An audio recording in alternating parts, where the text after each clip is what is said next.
A content warning for this episode. It contains references to inhumane treatment and may not be suitable for all listeners. It is 1959. At least it was. Or it is. Or it might be. You've no idea how long you've been here. Where is here? In the stories, they take you with a bright light, a beam of radiant energy that pulls you from wherever and whatever state you find yourself and deposits you among glittering surfaces, elongated, slow-moving faces with pallors of grey and machinery from the far-off future. In the stories, people are scared, but you don't feel fear. You don't feel very much of anything. Your mind allows you to process what's going on around you, but you can't feel any of it. Can't understand the words that pour through the speakers and the walls for the hours of the days of whatever celestial body you now orbit. You can't feel the pokes, the prods, the syringes, the muttered exclamations in a language that is as utterly incomprehensible to you as the voice in your own head, which seems to raise and lower in volume as it screams an agonised scream, then whimpers a defeated whimper. In your head. Not from you. Not of you. Not by you. Somewhere else, somewhere in a different galaxy to you. Your heart booms.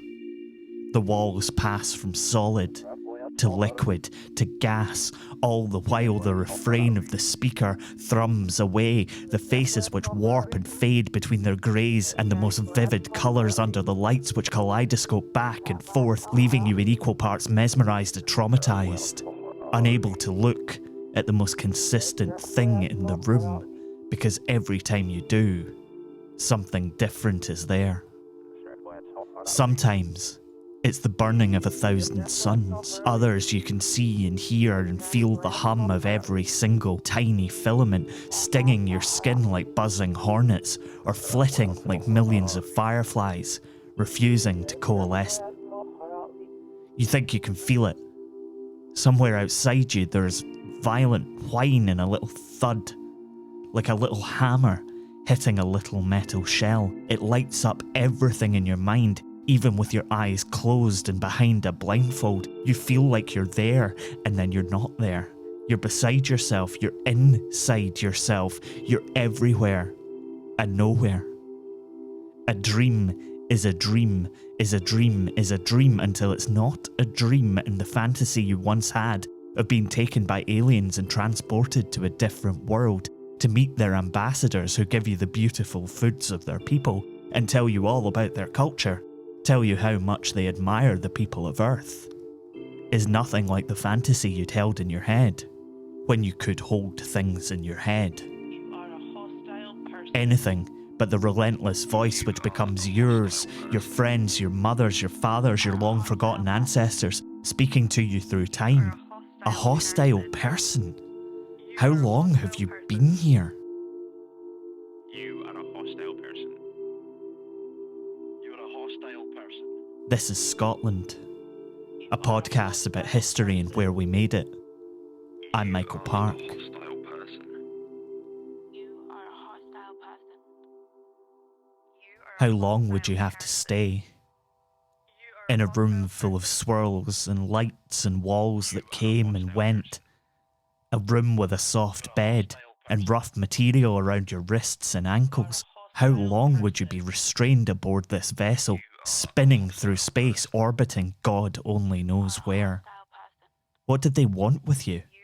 What could you possibly offer to people from outer space? What could be so valuable that they would swoop down and take you, sometime, from somewhere, from wherever you were, whoever you were? It's hard to focus for the moments that you're awake, those fleeting little moments when you're alone and the wall's not steel or some glowing alien composite, but tile? tile that seemed to move in waves or shimmer or burst out, sending little shards flying at the speed of sound towards your unprotected face, and then stop. Do they stop because they make contact with you, rending the skin from your face? Did they stop because you fall unconscious?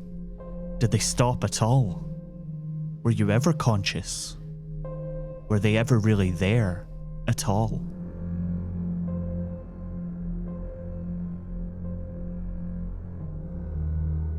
He watches you from the other side of the room, his grey face like stone, cold to your torment, frozen from the question, is this wrong? Am I wrong? It's not a leap to leave your body and look through the eyes of the grey figure in the shadows. In fact, it is a leap. You feel yourself running forwards, leaping through the motionless shards of tile and into the featureless body. Your eyes are older now, your mind clearer. You're no longer on an alien spaceship orbiting some distant world, being watched over by grey pallid extraterrestrials. You're in the sleep room. You were always in the sleep room. You may have always been in the sleep room. You look down at sheets of paper where a name and a photograph are appended to a set of notes. Maybe they're your name. Maybe it's your photograph. Lists of symptoms, medications, symptomatic reactions to medications, notes on what you've said, notes on your interests and desires. Apparently, you've stated more than once that you wish you would be abducted by aliens. The notes suggest that this is because of your love of pulp science fiction. You search the mind that you now inhabit, shifting uncomfortably in its shoes. It is also a lover of science fiction, but it doesn't relate to your experiences. In fact, this mind, the mind of Dr. Ewen Cameron, spends all his spare time reading science fiction novels. It's where he picked up some of his incredible, revolutionary psychiatric ideas. His memories flood your mind. The most famous son of Bridge of Allan, a little town near Stirling, attended Glasgow University, studied in the United States and Switzerland under eminent psychiatrists of the 1920s and 30s, moved around Europe and the States before settling in Canada and becoming the first director of the Allan Memorial Institute of Psychiatry, taking over old Sir Hugh Allan's horror movie mansion on a hill overlooking McGill University in Montreal. You were in Montreal, the Allan Institute, the sleep room. You are a hostile person. It was hard to hear his thoughts over your own murmuring in the recording, blasting through the speakers in the room. Not an alien language at all. Not many voices, but one, repeating the same message. You are a hostile person. You remember diagnosing a Nazi, the one who had fled to Scotland in 1941 before the Nuremberg trials. You found that he suffered from hysteria and amnesia. Rudolf Hess later admitted to faking the amnesia after being sentenced to life in Spandau prison. You remember then diagnosing the German people, claiming they were predisposed to challenge world peace due to the makeup of their society and culture. It spiralled from there, with you beginning to separate societies and groups into the strong and the weak. The mentally ill were, of course, among the weak. Get it understood how dangerous these damaged, sick personalities are to ourselves and, above all, to our children, whose traits are taking form, and we shall find ways to put an end to them. But they can be helped. Like many of your peers, you believe that mental illness is a societal contagion, and that if it can be rooted out, if people can be reverted to a state before they became ill, if they could be depatterned, then they could be reconstructed as full members of society. You feel the man give a nod, and you see through his eyes more figures move to the body on the gurney. Your body. You see a syringe. You see it pierce your skin. You see nothing.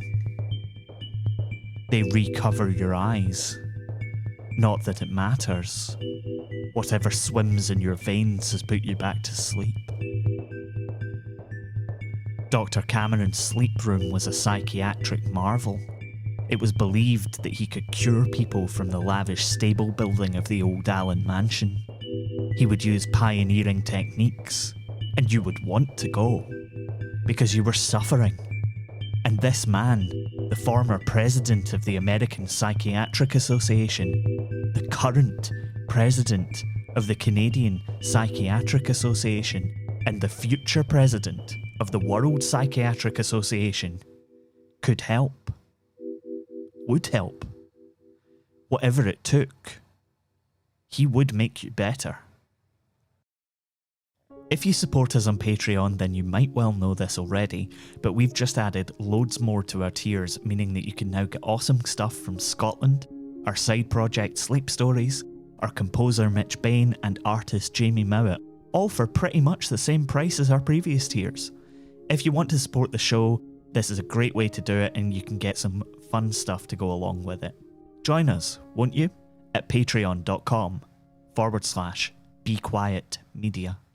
You are a hostile person. You are a hostile person. Dr. Cameron believed that he could make you better by putting you to sleep for days, weeks, months at a time, by filling your blood with barbiturates, by administering electroshock therapy at 40 times the usual level, by dosing you with so much LSD that time lost all meaning, by playing tape loops of phrases that flipped between positive and negative messages, or even just white noise. Yeah, white noise. He really liked that one. And so did his funders. Because whether he knew it or not, there's a debate on that front. This psychiatrist, raised in the sleepy town of Bridge of Allan, was one of the most important researchers in a US government-funded experiment. His work at the Allan Memorial Institute was Subproject 68 of a project codenamed MKULTRA. Through a shell organisation called the Society for the Investigation of Human Ecology, the CIA was funneling money into Dr. Cameron's research, not because they believed he could cure mental illness. Despite the support of many of his peers, there was nothing in Dr. Cameron's experiments that could do that. But they didn't care. They liked the way that participants, unwitting participants, who were subjected to the most horrific so-called treatments without their informed consent, would become malleable. In many cases, they were reduced to a childlike state of helplessness. The CIA believed in the power of mind control, and these were interesting results indeed. So the Allan Institute became part of their focus. After all, you couldn't just experiment willy-nilly on American citizens. But Canadians, they were fair game. Whether Cameron knew where the money was coming from is a moot point, since the likelihood is that he'd have been carrying out his experiments in exactly the same way. But one thing remains. The people he experimented on without their consent, many of whom were left with worse conditions than when they were admitted to Cameron's care, have taken up a series of lawsuits against the CIA and the Canadian government. Some have settled. Some are ongoing. The CIA has never admitted fault for funding the inhumane treatment of human beings. And why would they? Although Cameron's experiments never corresponded to any improvements in a patient's mental health, they did do something important. a document entitled Kubark Counterintelligence Interrogation was issued to CIA operatives in 1963. In it was a chapter on coercive counterintelligence of resistant sources, which detailed the use of sensory deprivation, electric shocks, isolation, the disruption of routine, and the use of drugs of various kinds with various intents. Dr Ewen Cameron, the psychiatrist who had risen to the top of his field and stood apart from all others thanks to his forward-thinking radical treatments, died of a heart attack in 1967, having, either wittingly or unwittingly, pretty much written the book on the so-called enhanced interrogation methods, a nice way of saying torture, used by the United States from the early 60s until they were outlawed by executive order in 2009. That's probably little consolation to Cameron's victims, who would have entered the sleep room hoping to be cured of things like anxiety issues or postnatal depression. It is 1959. The truth was somehow worse. You're unable to remember, but you hadn't been taken. You'd been admitted. Although the patient was prepared by both prolonged sensory isolation, 35 days, and by repeated depatterning, and although they received 101 days of positive driving, no favourable results were obtained. These faces weren't the faces of an alien species. They were the doctors and nurses administering shots of barbiturates and psychoactive drugs into your bloodstream. When you came here, you didn't believe yourself to be the victim of alien abduction, and if you had the wherewithal to understand what was happening to you, then you'd know that your mind took these moments from the pulp fiction you loved and shoved it into your conscious mind to make what was happening seem alien, to make it seem less inhumane. Dr. Cameron would have known that. He read the same books.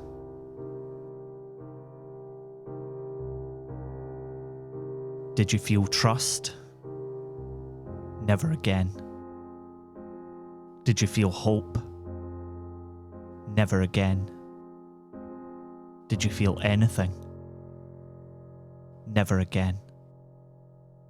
A mad scientist and the CIA had seen to that.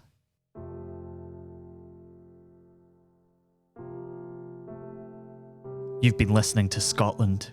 It was written and produced by me, Michael Park, and is a production of Be Quiet Media. There is so much more to say about Dr. Ewen Cameron and his dubious legacy than what we were able to in this episode. If you want to get more in depth, then check out the special series by WBUR and Endless Thread called Madness. The music for every episode of Scotland is by Mitch Bain. You can check out more of his work at mitchbain.bequiet.media. The additional voices you heard were by Chris Moriarty, Alex Munsey, Jamie Mowat, Leanne Milne, Megan Crabtree, Mitch Bain, Panda McPanderson, and Sarah Louise Kelly. Jamie Mowat does amazing illustrations for us, which you can see in our episode art. See more and buy prints at tidlin.com. Scotland is supported by Chris Lingwood, Scott McCubbin, and listeners like you on Patreon. You can get loads more from us for as little as $3 at patreon.com/bequietmedia. You can find out more about the show and read transcripts on our website, scotlandpodcast.net, and on Twitter, Facebook, and Instagram by searching Scotland, a Scottish history podcast. Thanks for listening. Look after each other. Wear a mask. We'll see you next time.